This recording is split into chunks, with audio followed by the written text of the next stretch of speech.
get started. So welcome everyone to K Club. And my name is Jessica Kahn. I am a director of the KL2 program here at our UC CCTST. Krista Metz is our program manager. Jason Blackard is our co-director. Our program officer is actually on the call as well, Dr. Rashmi Gopal Srivastava. And we're really excited to have her as part of our session as well. And today we have a speaker from NIH. Her name is Dr. Mercedes Rubio, and I'll introduce her in just a moment. Just to let all of you know, this K Club occurs monthly. We have our talk scheduled out for the next 6 months, and we're working on the latter half of 2022. And you can find information about the series on our CCTST website, and also you can become part of our listserv. After each talk, Krista does send out an evaluation form, which is very helpful for us, so please do complete that if you're watching the seminar today. And also we post a recording on the CCTST website, and I think that Jason or Krista dropped that link in, so you can pass that on to others. So we're very delighted today to have Dr. Mercedes Rubio from NIH, from NCATS. And Dr. Rubio is speaking on the topic of NIH and You, how to maximize your career development. So I'll tell you a little bit about Dr. Rubio. She's chief of the CTSA, which is the Clinical and Translational Science Award program branch. Our CCTST is one of the CTSAs. So she's chief of the CTSA program branch, the education and training section within the Division of Clinical Innovation.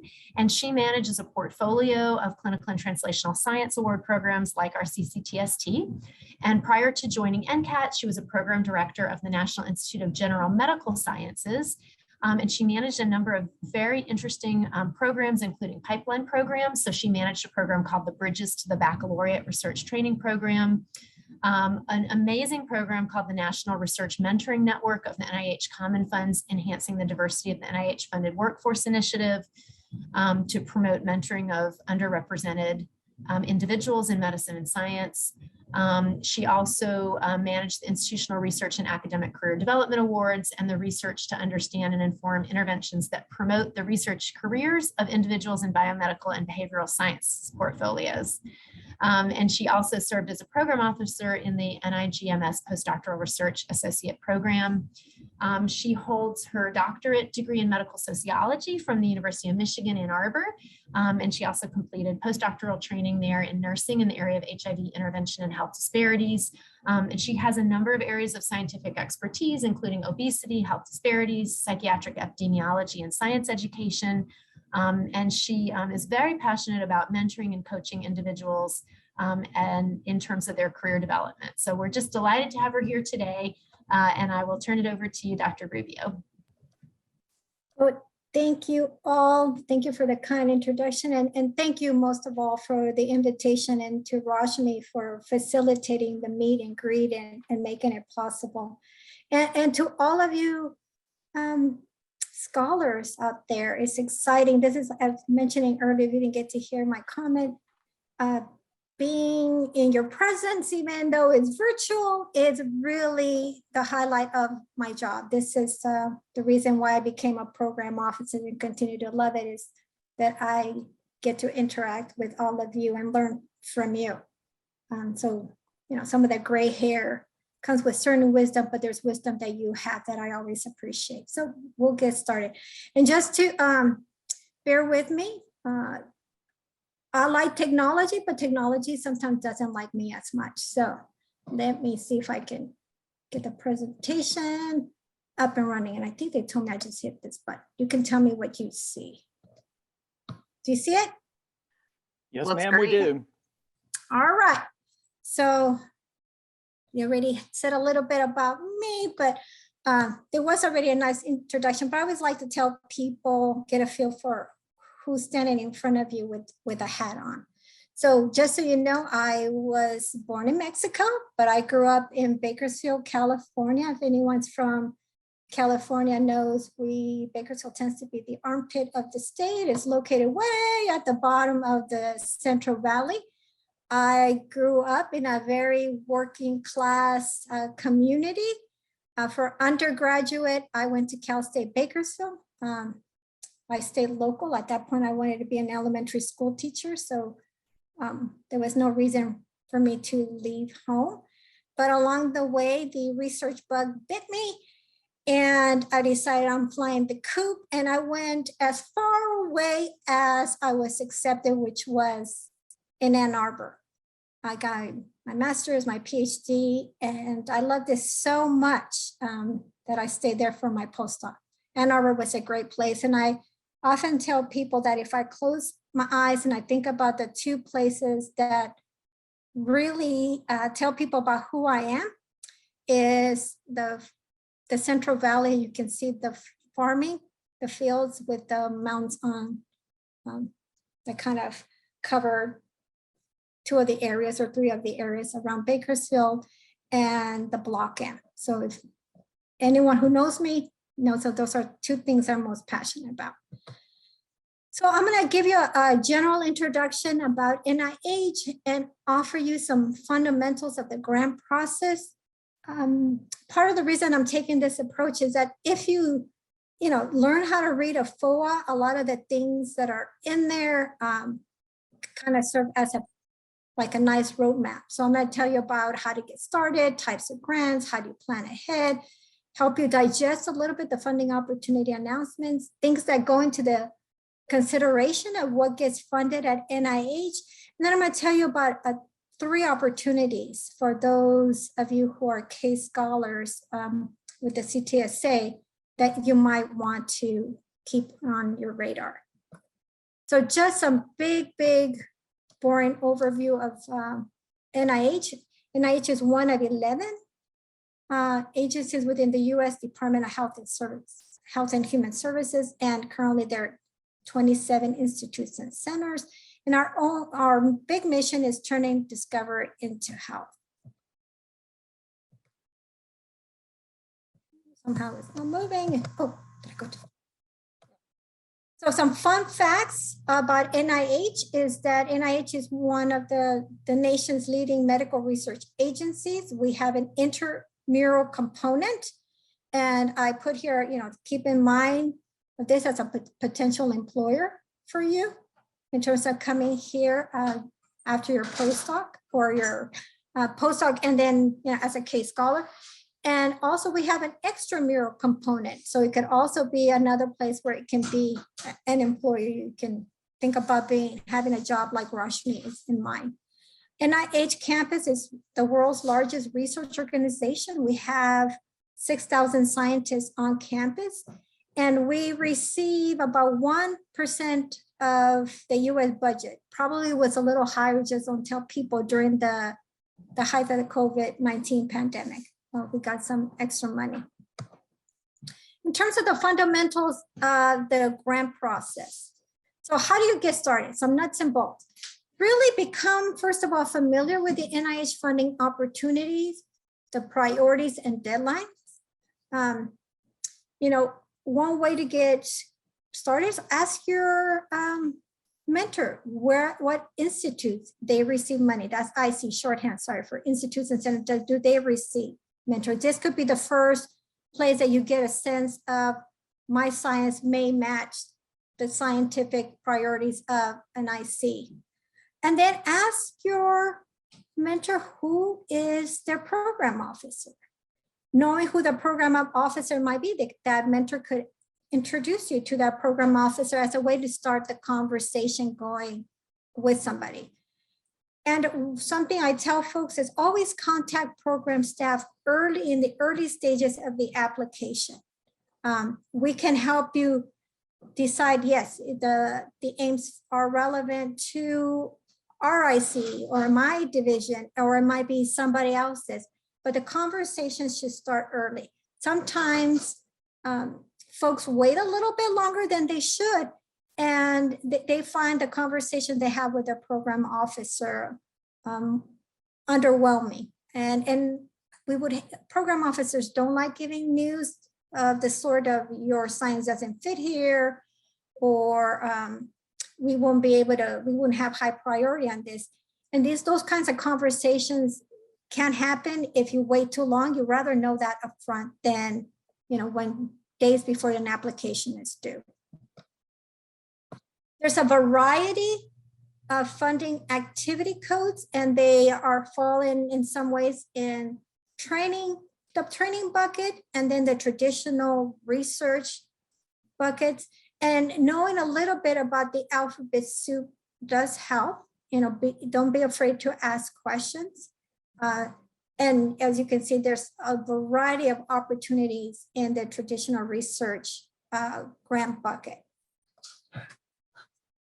Please plan ahead.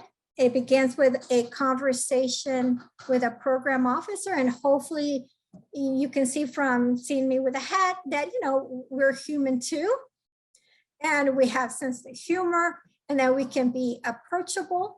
I tell people not everybody is as introverted as I am. So be prepared for those who are more extroverted than me. But be patient with, we are human. The applications have receipt deadlines. Be familiar with those when you take a look, see at the funding opportunity announcement, and know that there's multiple layers of review. One review is that conversation that you have with your program officer to give you a sense of the institute's or division or section's level of enthusiasm for what you're proposing to do. We have, as program officers, we have the pulse of where the institute is and the section is. And then we also have a sense of what the portfolio looks like. So there might be some areas that were more enthusiastic than others, simply because of portfolio balance. Another layer would be study section. This is the IRG. 3 people typically are assigned to your application, and they offer a score based on their level of enthusiasm for the science and some of the other components that are part of the review process.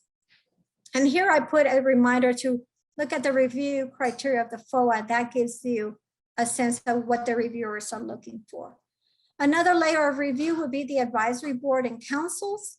And then after that, final funding decisions and awards are made once there's a bigger meeting and we sort out things like portfolio balance and where the mission of the institute is and directions that things are moving. Keep in mind that this process tends to take about 8 to 9 months. And unfortunately, not everybody is successful in their first submission. So it's a very, very long, drawn out process. It's like having a baby. And every time you submit, it's like you're having another baby. So you have to be ready for those babies of the grant making process.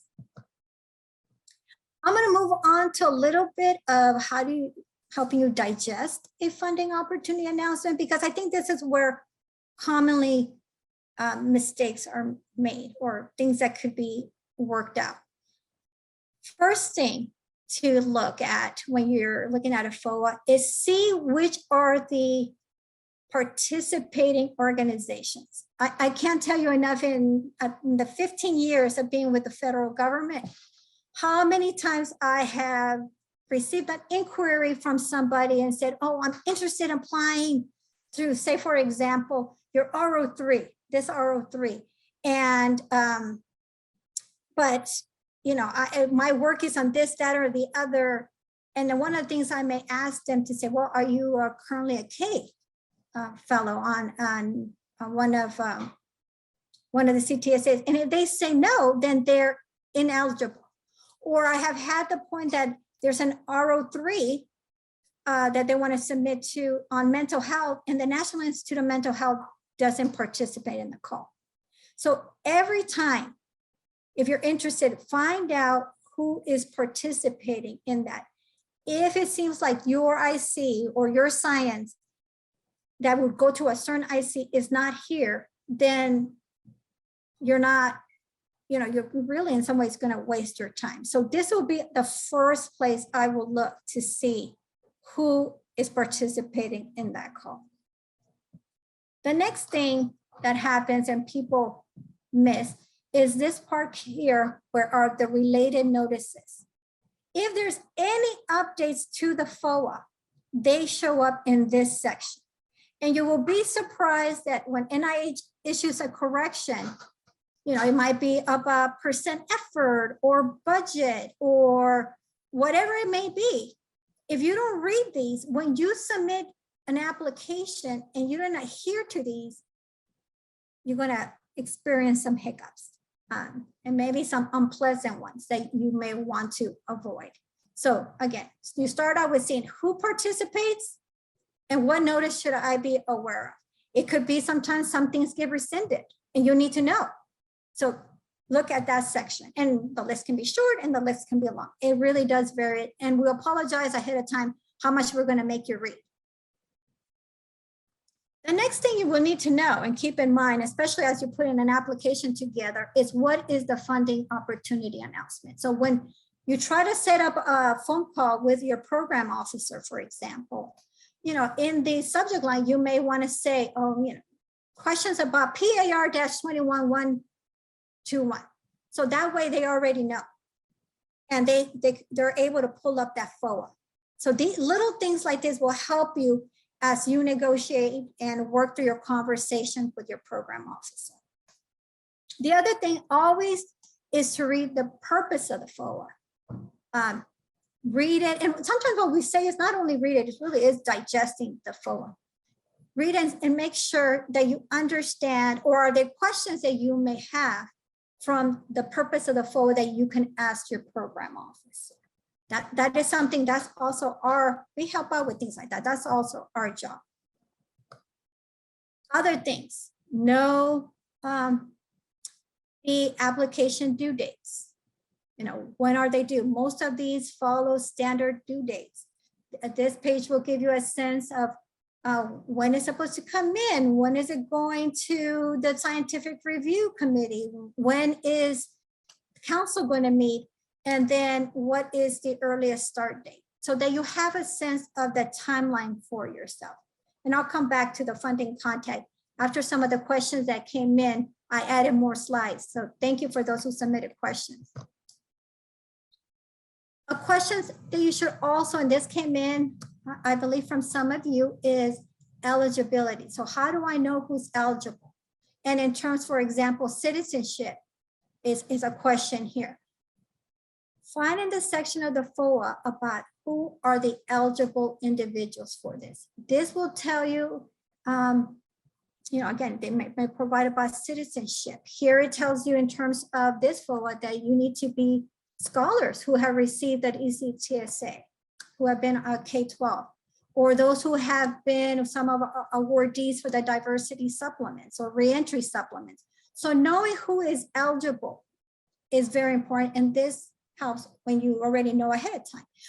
There might be questions here that we missed when you chat with your program officer. So there might be something from this section that might come up as a discussion point with them. Another area to be familiar with, and again, also something to discuss with your program officer during that one-on-one that you have with them, is read the review criteria. There's some very standard things that come up in review, and there might be some very FOA specific review criteria. But having a sense of what these are, especially as you put your proposal together, would be important. Often we recommend that, as you write your application, you keep these somewhere nearby that you can say, well, did I address this part? Oh yeah, I did, here it is. Did I address this? Yes. Come do a check and balance for yourself in terms of what's in the review criteria and then what is in your application. And then something that I brought up earlier, know who you're going to contact. Every funding opportunity announcement at the very bottom. So we make you, hopefully read, be bored to death in some of the sections, and then you finally get to the very end of who is your contact who's the contact officer for that program, for that FOA. And in this case, you will contact Galia from NCAT. But here's her, her name, her telephone number, and her email. I often recommend, my recommendation is that you email. There used to be a time that cold calls were easier, but if somebody were to cold call me right now and I'm with you, well, I can't pick up the phone. So the easiest thing is usually to email. And the introduction email could be, hi, my name is, you had already included the 401 number in the subject. My name is so-and-so, and I'm interested in applying for PAR, da, da, da, da, da, da. You may ask them, the program officer, what would be most helpful to you in terms of providing information of my interest. I typically ask for 1-page abstract that serves as a conversation piece. And in that abstract, I ask for, your aims, your hypothesis, a little bit about your methods, if you're collecting, using study participant, your sample, maybe depending, I may ask for your, a schematic model or what theories you're using, just depending, depending on the IC I've been, it has varied. And part of the reason I don't need your lit review, I don't need all of that, is because our conversation is going to be about the aims and how does it fit with what we're doing.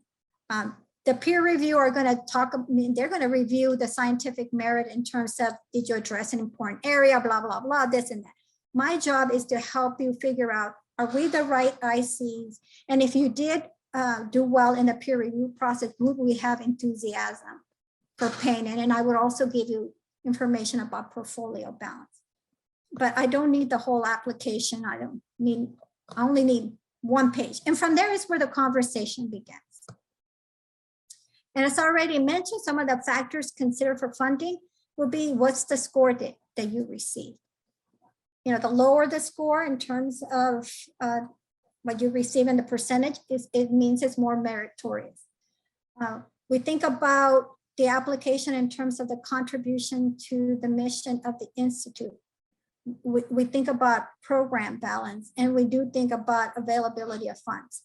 Every year, unfortunately, we get more meritorious applications that we can fund, and it's a very difficult decision when we have to nominate certain things. I tell people, as a program officer, I have the power to nominate. I don't have the final say on who gets funded. That is for individuals who get paid a whole lot more money than me. And I do my best to, the power within I can do in terms of nomination, to be very thoughtful of that. Because my job as a public servant is to be good stewards of public funds. That's what you as a taxpayer hopefully have given me the honor to do. And my job is to make sure that taxpayers' dollars are spent as wisely as possible. So let's go through some of our funding opportunities that we have at NCAT and how it relates a little bit to the conversations we've been having thus far. So one opportunity for those who are appointed as case scholars is the RO3. And here you have a sense of what the purpose of the FOA is, and to help folks really to provide small amount of money for individuals to hopefully transition into fully independent in translational clinical science. Mercedes, can I ask you a quick question, please? Anything, yeah. So I have applied for RO3s myself, but more the parent ones. So I'm assuming that limited competition is meaning specifically for KL2 scholars, meaning that more established investigators like myself cannot apply for that, correct? Right. So as we talk about the eligibility here is really for case scholars who have recently been part of the program. Good. Yeah. I just wanted to make sure that I understood the potential differences between different types of RO3s.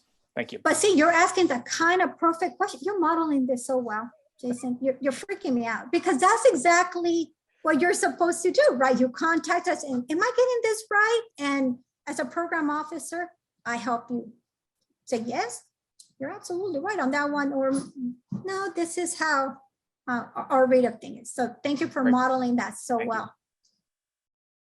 So again, we read about what the purpose of this opportunity is. Again, it's pilot and feasibility studies. We give you some description of kind of things we would be enthusiastic about.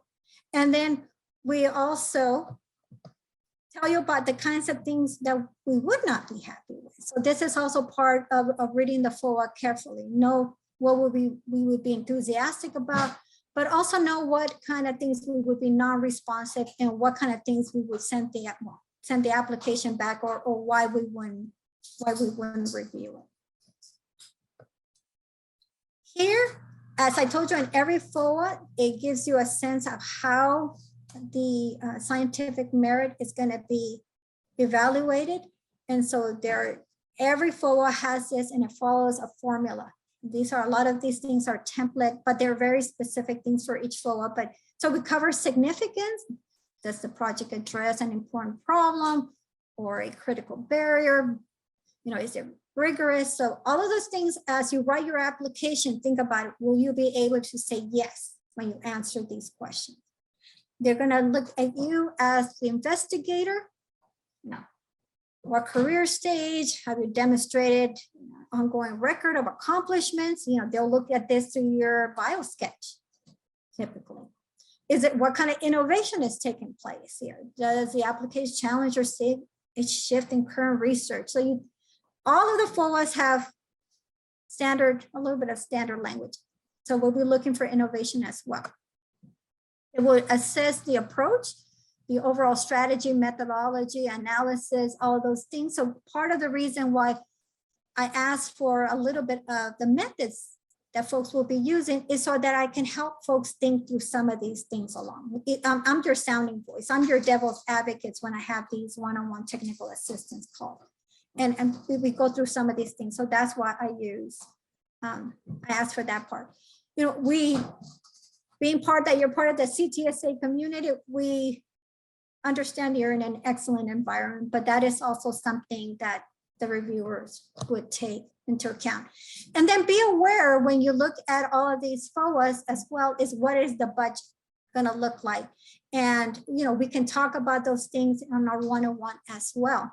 And keep in mind that the support for this kind of support is for 2 years. So this is to help you get something before you move on to hopefully be more competitive, if you're not already competitive for an ROI. The next opportunity that I want to highlight is the diversity supplements and the re-entry. Dr. Jamie Doyle is the contact person for this, and here's her information. And this offers 2 to 3 years of support for individuals that are part of the CTSA community. It is a research-tailored training opportunity for candidates from the pre-doc phase to the junior faculty. And the research is in line with the mission of NCAT in terms of looking into translational and clinical and translational research projects that are not disease-specific, but that is much more broader. And if you have questions, we have a frequently asked questions page. Or you contact Jamie. This is a great way to introduce yourself to Jamie. The other thing that I hope most of you this is on your radar, is the NIH loan repayment program so those individuals that are clinically oriented. This is really a great way to get some of your educational debt taken care of. I managed this portfolio when I was both at NIMH and NIGMS, and it's really a great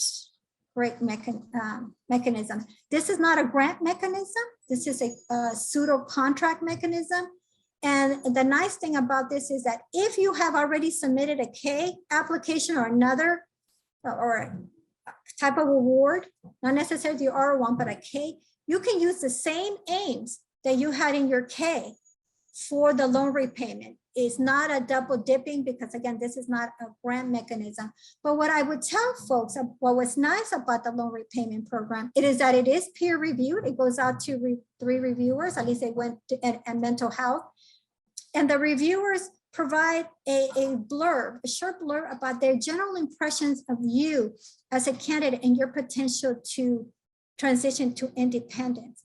And sometimes that blurb was spot on where the candidates thought they were. So for example, if they thought they could use a few more publications in terms to be more competitive. You got that feedback there. So it wasn't necessarily a waste of time to put this type of application in. I often called it as a canary in the mine. You would get a sense how these people that don't know you can give you a quick assessment of how they view your application broadly. Dr. David Wild is the contact person for this. So, I'm sure he would be enthusiastic and welcome the opportunity to answer questions that you may have. Mercedes, would you happen to have any numbers on the number of people that apply for the LRPs versus how many actually get them, like a ballpark estimate? Well, if my memory doesn't fail me, and again, I'm getting older, I have a lot more gray hair now, it has a better success rate than you would think. I can't say if it was 50-50, but it's better than a lot of other activity codes at NIH. Of course, it varies by IC because it is budget specific, but I think as a whole, it has a very high probability of folks getting it. Great, good to know, thank you. And then what types of educational debt are eligible? Is it undergraduate, graduate, medical education? From what I can remember, it covered the whole educational trajectory. So the loan repayment office asks is for your loan debts. I didn't get to see particulars necessarily, but from what I remember is the whole, from undergraduate and on up in terms of educational debt. And I don't know, again, this is something you can probably reach out to the loan repayment office or visit their website to get, just in case I'm fibbing. I wouldn't want to fib to you. So check. And then let me know. You have my email, just update and say, Mercedes, you were all wrong, girl. This is what it is. I welcome that kind of circle back so that way the next time around I have the most current information. So things to know, and we're almost at the end because I want to make sure, hopefully I haven't overtalked. I can talk forever. It's that introvert in me.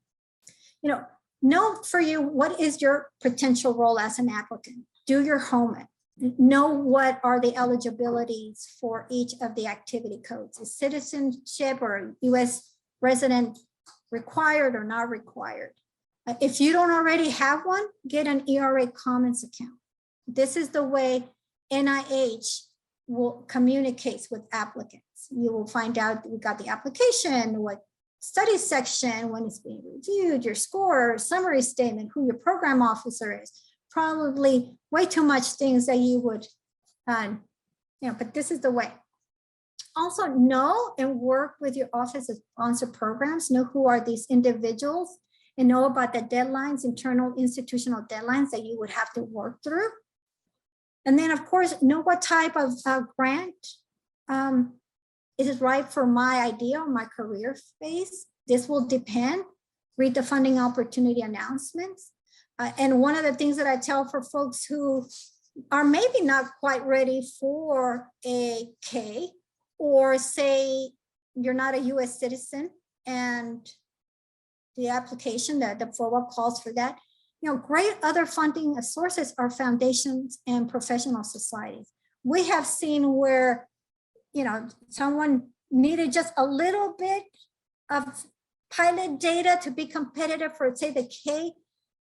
Money from a foundation was just what they needed to take them over and get enough pilot data to be competitive for the next funding opportunity or the next grant. So, we have to be resourceful here and think about other funding sources in addition to NIH.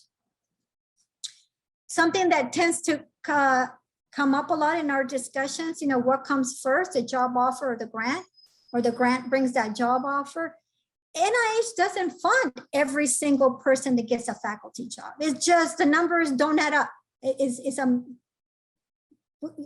no way. We don't have that kind of a budget.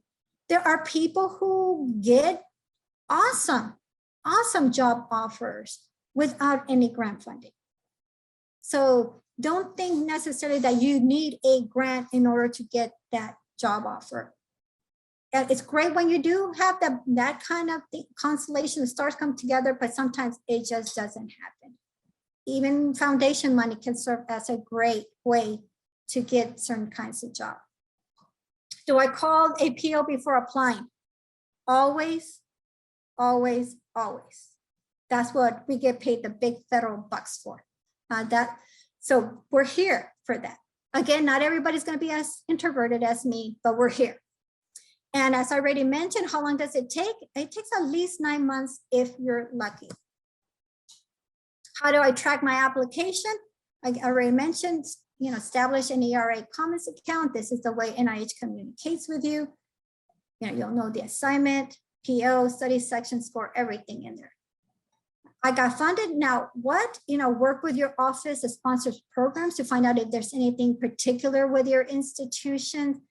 Some of the grants that I have worked with in the past, there's an office that helps folks figure out how to get the money, how to hire staff. So there's an office there to help you navigate that. So know who these people are.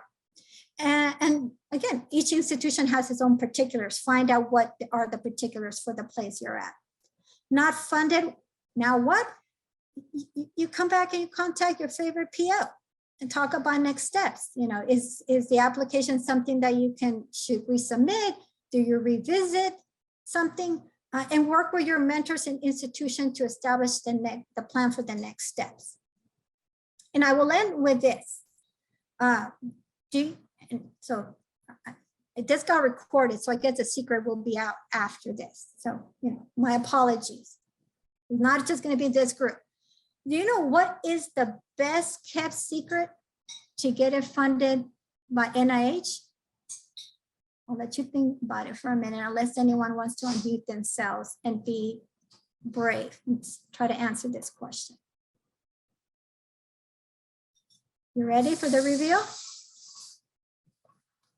Apply, apply, apply. If you don't get a score that you're happy with, you're not going to get funded if you don't reapply.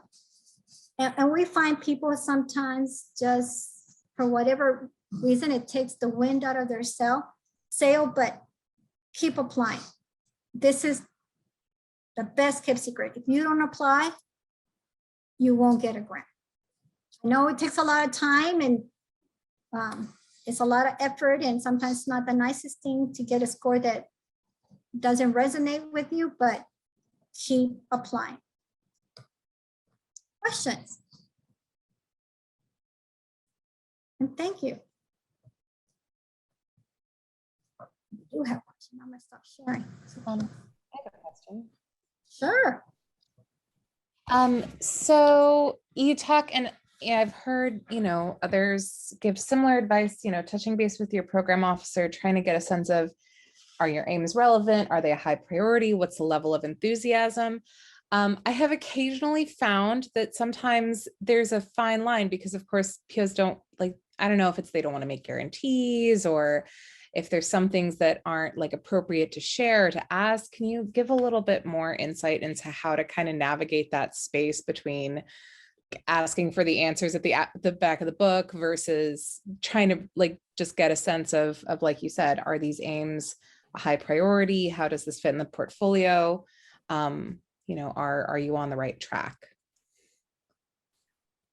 My advice is just go ahead and ask the questions you have.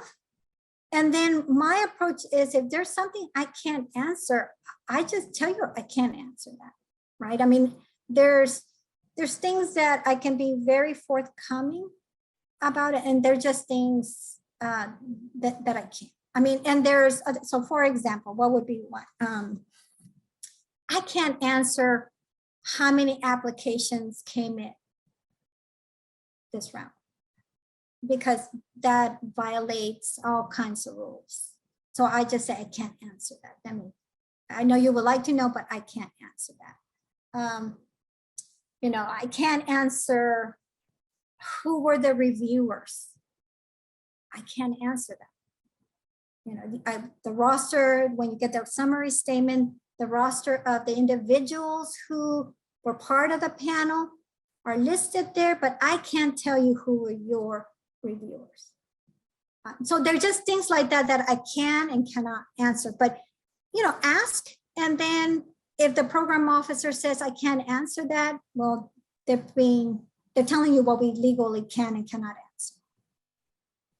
Okay.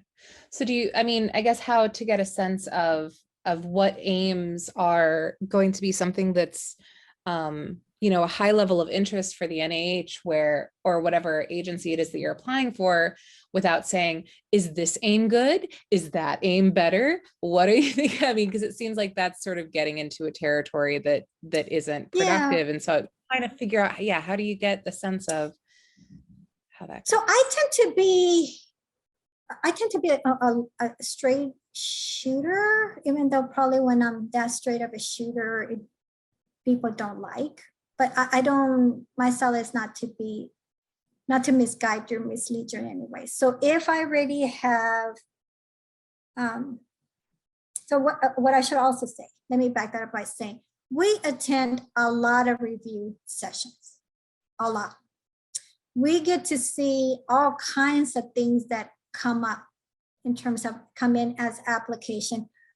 We have a sense of what aims may just seem more incremental in nature versus more transformative. And that's the kind of feedback I tend to give people. If I already have things in my portfolio that are either addressing that question or will soon address that question, then I just say, you know, for portfolio balance, I think probably aim 1 and 2 may not yield what you think it might yield. I think people forget that program office, there's that PhD at the end of our names, and that we are scientists that are in a different venue. We read the literature. We're still very curious. I'm way too curious sometimes for my own good. So we read and we stay current with the literature. So we see things. You know, I don't rewrite aims for people. I don't offer, those are things that fall under the guidance of your mentors. And one of the things I would tell, especially folks that I would provide technical assistance that were in the pre-docs, postdocs, and K, was that nowhere in the review criteria does it say, did this person get feedback from their program officer? Were they properly guided by their program officer? They're gonna put that right in on your mentor. If there's some kind of shortcoming with your application, they're more likely to say, did this person have the right people on their team that were providing them guidance? So I don't rewrite things. I don't know if that fully underwhelmed you or not. Go ahead, Rashmi. Yeah, so I would just like to give some general comments. First, I will try to add to what Mercedes said about this particular question by giving an example. So first thing is, all the program officers, as Mercedes said, we are here for you. This is our role to help you navigate NIH, navigate funding opportunity announcements, and a specific answer to your question, giving an example. So program announcement was mentioned. We also have requests for application. And there are certain differences between the two. First difference is for RFA's request for applications, we have set aside money and we say that upfront when it is published. For program announcements, we don't have that. So for example, the person who asked the questions, I don't remember the name, so sorry about that. So for example, if you have submitted an application in response to an RFA, we can take a look at your specific aims and we can tell you that these specific aims, if they are not responsive to that particular announcement, we will say very clearly, this will not be considered responsive and your application will be returned. But if you have just asking us, you have asked us general questions, what do you think about the specific aim? Is this better than the first one? Here are 5 specific aims. Can I pick 2 of them? Can you help me pick 2 of them? We don't do that. And I think Mercedes told you that. And we will tell you, because that's your decision. If it does not fit with that particular announcement, we will tell you. But we cannot make the decision for you in choosing scientific specific aims. If something is missing, we can tell you, look, per this program announcement or request for application, this particular aspect is missing. So you may want to take a look at it, rewrite and send it back to me, and I can tell you whether it's responsive or not. If I may, Jessica, I can not specific to this question, say a few more things. It won't take more than 2 minutes. Please do, absolutely. And Moises, I do see your hand up. So after this, we'll get your comment as well. But please go ahead, Rashmi. Okay, so and I'm going beyond, which is important for KL2 scholars, because I'm pretty sure you all want to become independent and then apply for R01s and other things. So you can subscribe to NIH Guide, which publishes every week all the program announcement and requests for applications from NIH. And we have a great site that is from Office of Extramural Research of NIH, and I'll send you the link later on, or Mercedes may even send it. She is the pro for all the training programs. That's her expertise. I paid her a lot of money to say that, okay? All right. And also when you are writing your application, program officers are your contact once you have submitted the application. Scientific review officers are your contact if you have any questions. Say you want to send a letter in and you forgot, or any kind of question that there was a mistake in budget. I'm just giving a couple of examples. We don't respond to those things. The SRO may contact us, and then we go through that route. Once your application has been reviewed and scored, then we program officers are your contact, and you can come back to us. So our roles and responsibilities are very much divided for that. Just want to emphasize again what Mercedes said. When you're reading the funding opportunity announcement, please to take a careful look at all the review criteria. That's what the reviewers look at and what you have responded. So each one of them is very important. And just the last thing, which Mercedes mentioned, was diversity supplement. And Jamie Doyle is the program contact. But what we prefer is that you contact the program officer for your so in your case, for now, it'll be Dr. Khan or Dr. Blackard. You go through them, and then for your program, I am your program officer. I will try to answer, and if I cannot answer, then I'll get Jamie involved. And yes, NIH is like a maze. I've been here for 32 years. It can be a maze, but please remember, we are here to help you, which I think Mercedes said many, many times. So please do not hesitate to contact us. It's our role and responsibility. And if it's someone does not respond to you, please let us know. And I will stop there. Thank you so much. And Moises is one of our former KL2 scholars. Please go ahead. Thank you, Jessica. Thanks, Dr. Rubio, for the nice presentation, very informative. And thanks for sharing the R03 opportunity. And my question goes in those lines. Have there been discussions or talks or consideration within NCATS on putting something together targeting KL2 or former KL2 awardees for R01 funding?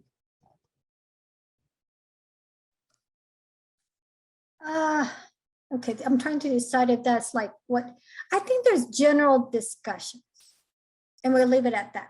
I mean, we're a very young center still, we're only 10 years old.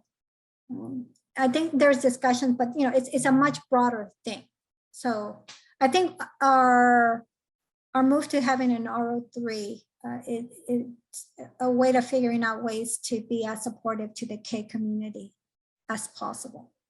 The other thing to keep in mind is that also for some of the projects that you are doing, it can fall easily into the purview of another IC. So it does vary, right? And certain things like that. So there would be a lot of considerations to keep in mind, but bottom line, it's on our radar. Thank you.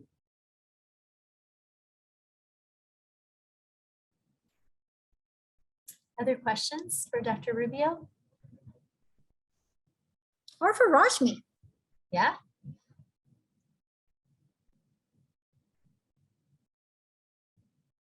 Okay, folks, I didn't cover everything. I know there might be still some burning questions that don't be shy. I'm wearing a hat. So Yes, please ask any question. We are Oh, here. hi, And you excuse got me. 2 instead of 1, so Hello, can you hear me? yes, we Yes, can. yes. Yes, sorry. My name is Ola Al-Gamal. I recently joined University of Cincinnati. So I have a few questions regarding applying in different cycles. So I'm a postdoctoral researcher or research scientist. I applied for the K99 ROO 3 times, and the last got scored but not funded. So naturally, I'm hoping for the K22 this February. But I was discussing with some friends, and they said, as a postdoc, I could also be eligible for R21s and RO0. Is that correct? I wanted to verify that. Well, this would be so this is a complex one, right? And I would start out with the folks that you submitted the K99 to. I mean, have a conversation. This is also the kind of conversation you have with your program officer that you have, thinking about other funding opportunities that you might consider. Is not only with your program officer, but also with your mentoring team. Because so what I would need to do in this case is almost like a cold call. Is I would have to go look at the K22. I need to have do a little bit more of my homework of the R21, and if it's an RO1 or RO3, all of those things I need to open all the FOAs so that I would know what each particular eligibility is for. Unfortunately, my brain is smaller than you think, and I remember something has to fly out. So this is part of the discussion that you reach out to a program officer and have this a little bit more in-depth discussion. So because I'm a more productive and informed decision versus me trying to remember and looking things up now. Sure. Thank you. Thank you.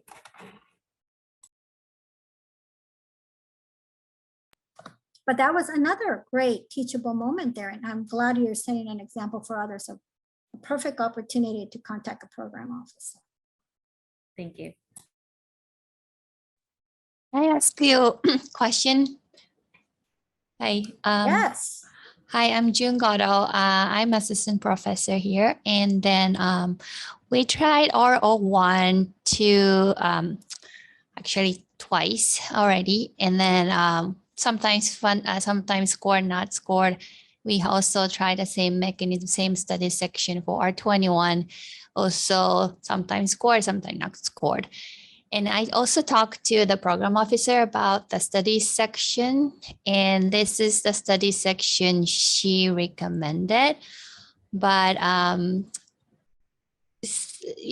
I go to the NIH reporter and then look for similar studies to mine, there are some people using different study sections or special emphasis panel. I wonder what would be the best, to go in selecting study section. Complex question, appreciated. So this is what I would tell folks. There's 2 ways, I guess maybe 2, maybe 3 usually, but I'll start out with 2 that pop into my mind. The folks at the Center for Scientific Review and the people that work in referral are very good at what they do. They have the tough job of sorting things out and putting them where things go. It doesn't mean that, things could be improved or things could be tweaked around a little bit. You can, if you have a suggestion, you can put that in a cover letter for study sections. You can recommend, but the folks at the Center for Scientific Review and folks in referral are the ones who make the assignment. So you can suggest, so feel free to suggest. But if they think there's something is in the best panel, then that's where it'll end up going. But you do have some agency in terms of suggestion. And then it could be a whole host of reasons why there might be SEPs and there's versus a standing panel. As Rashmi said, sometimes we have set aside money or whatever, and it goes to a special review or special emphasis panel. So there's a whole calculus behind the scenes. But suggest and see where it goes. I think it's a very fair thing to do. And again, even that, your program officer attends a lot of review meetings, and they have a good sense of where certain things go. And I have, in some cases, when I was in NIGMS, I didn't think some of our grants were going to the best panel. And as a program officer, I tried to help out in that space as well. And sometimes they listened and sometimes they said, thank you, but no, thank you. I know, underwhelming answer. Thanks and so much, Mercedes, and please check out what Jason wrote in the chat box as well. So I think we're at the end of our time. I want to give you guys all 1 minute to transition to your next activity, but I do want to thank so much our wonderful speakers. This was a fantastic session. I appreciate Krista setting it up and recording it so it can be available to others, but it was extremely useful to us, and we're just so grateful for your time.